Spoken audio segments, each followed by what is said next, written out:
जय हिंद दोस्तों। जैसे कि आपको पता है पीछे पहलगाम हमला हुआ था हमारे देश के ऊपर। दोस्तों पहलगाम हमले के बाद अपने हिंदुस्तान के सैनिकों ने उसका बदला लिया पाकिस्तान में ऑपरेशन सिंदूर चला के।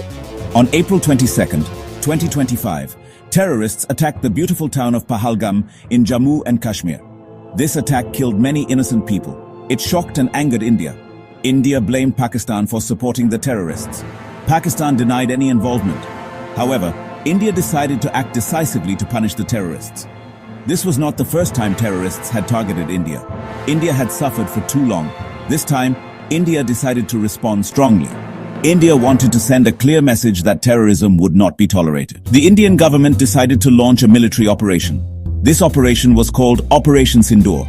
It would target terrorist camps across the border in Pakistan. It was a bold and risky move, but India was determined to protect its people. On May 7, 2025, India launched Operation Sindoor. Indian Air Force jets attacked terrorist camps in Pakistan. These camps were used by groups like Jaish-e-Mohammed and Lashkar-e-Taiba. These groups were responsible for many attacks on India. The strikes were precise and targeted. India aimed to destroy the terrorists and their infrastructure. दोस्तों operation सिंदूर में 9 आतंकी ठिकाने को भारत के द्वारा नष्ट कर दिया गया था। दोस्तों उसके नष्ट होते ही उसके बाद पाकिस्तान वालों ने भी कुछ कार्रवाई की इंडिया वाले के ऊपर। इस प्रकार से दोनों देश में युद्ध चल रहा था। तो बीच में डोनाल्ड ट्रंप साहब आ गए और उन्होंने बीच में समझौता करवाया, सीज फायर करवाया। लेकिन पाकिस्तान काम मानने वाला था इस सीज फायर को। पाकिस्तान ने उसके 4 घंटे के बाद सीज फायर रुकने के 4 घंटे के बाद, सीज फायर होता है दोस्तों युद्ध विराम। जैसे कि युद्ध रुकने के बाद दोनों देशों के बीच समझौता हुआ कि भाई अब युद्ध को रोक दिया जाए, दोनों देश की सेना कोई कार्रवाई नहीं करेंगे। 4 घंटे के बाद ही उसने दोबारा हमला कर दिया अपने हिंदुस्तान के ऊपर। दोस्तों इसमें हिंदुस्तान के कुछ प्रमुख शहर है जैसे कि चंडीगढ़ और दिल्ली को निशाना बनाया गया था कुछ, और एक और निशाना माता वैष्णो देवी को भी बनाया गया था। वो तो दोस्तों शुक्र मनाइए कि हमारे पास S-400 जैसे शक्तिशाली एयर डिफेंस सिस्टम था, जिसके कारण हमने पाकिस्तान से आने वाले सभी रॉकेटों को, सभी मिसाइलों को नष्ट कर दिया। नहीं तो न जाने क्या होता, और कई शहर हमारे बर्बाद भी हो गए होते हैं रातों रात। इस प्रकार से हम समझ सकते हैं कि पाकिस्तान एक झूठा देश है और गद्दार है। इसके गद्दारी के इतिहास में कई गवाह हैं, जो कि हम इसी के ऊपर चर्चा करेंगे। दोस्तों 1947 में जब भारत और पाकिस्तान आज़ाद हो गया था, तो आज़ाद होने के बाद कश्मीर के राजा हरि सिंह ने एक स्वतंत्र देश बनाया था, जिसमें कि वो किसी के साथ नहीं मिलना चाहते थे, ना हिंदुस्तान के साथ और ना ही पाकिस्तान के साथ। क्योंकि दोस्तों कश्मीर की जनता उस टाइम करीब 75% जनता मुस्लिम थी और राजा जो थे वो हिंदू थे। इसी कारण से लगभग वो किसी देश के साथ नहीं जाना चाहते थे। तो समझौता ये हुआ कि कश्मीर किसी के साथ नहीं जाएगा, और उनके राजा हरि सिंह ने उन्होंने कहा कि भाई हम किसी के साथ नहीं जाएंगे। लेकिन इसने पीछे से धोखे से हमला कर दिया, पाकिस्तान ने कश्मीर के ऊपर धोखे से हमला कर दिया।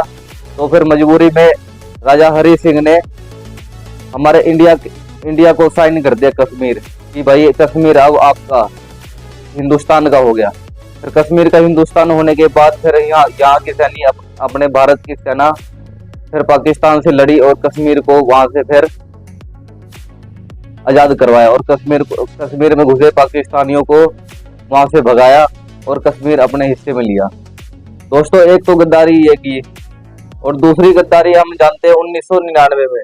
दोस्तों अटल बिहारी वाजपेयी 22 फरवरी को वहां बस यात्रा करके पाकिस्तान गए थे, ताकि दोनों देश की स्थिति बेहतर हो सके और व्यापार हो सके।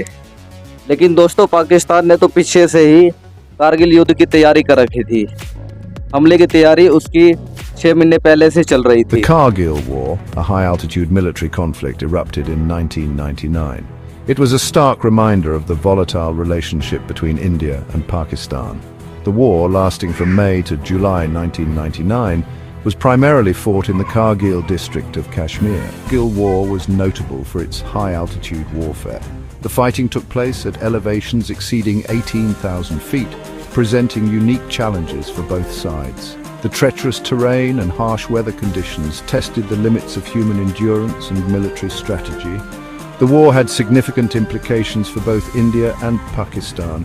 It exposed intelligence failures, highlighted the risks of nuclear escalation, and underscored the need for a peaceful resolution to the Kashmir dispute. The Kargil War remains a defining moment in the history of both nations. तो उस time भी इन्होंने Shimla cease fire का उल्लंघन किया था, शिमला समझौता का उल्लंघन किया था। दोस्तों, शिमला समझौता में यह समझौता हुआ था कि सर्दियों के दिनों में दोनों फौज नीचे उतर जाएंगे, पहाड़ से दोनों फौज नीचे उतर जाएंगे। लेकिन पाकिस्तान के सैनिक उस सर्दी में नीचे नहीं उतरे थे और वो ऊपर ही रह गए थे। और उसके बाद जब एक भेड़ चरवाहे के द्वारा पता लगा कि भाई कोई ऊपर है, अभी भी पाकिस्तान की सेना ऊपर ही है, तो जवाबी कार्रवाई में पेट्रोलिंग करने के लिए जब हमारी सेना ऊपर गई तो पता चला कि ऊपर से वो सेना, पाकिस्तान की सेना तो नीचे आई ही नहीं। तो जब नहीं आई तो उनके ऊपर भी युद्ध हुआ, काफी घमासान युद्ध हुआ था, कारगिल के युद्ध के नाम से भी आप लोग जानते होंगे। दोस्तों, इसी कारण से हम लोग यह समझ सकते हैं कि यह पाकिस्तान धोखेबाज है, इसके ऊपर विश्वास नहीं किया जा सकता।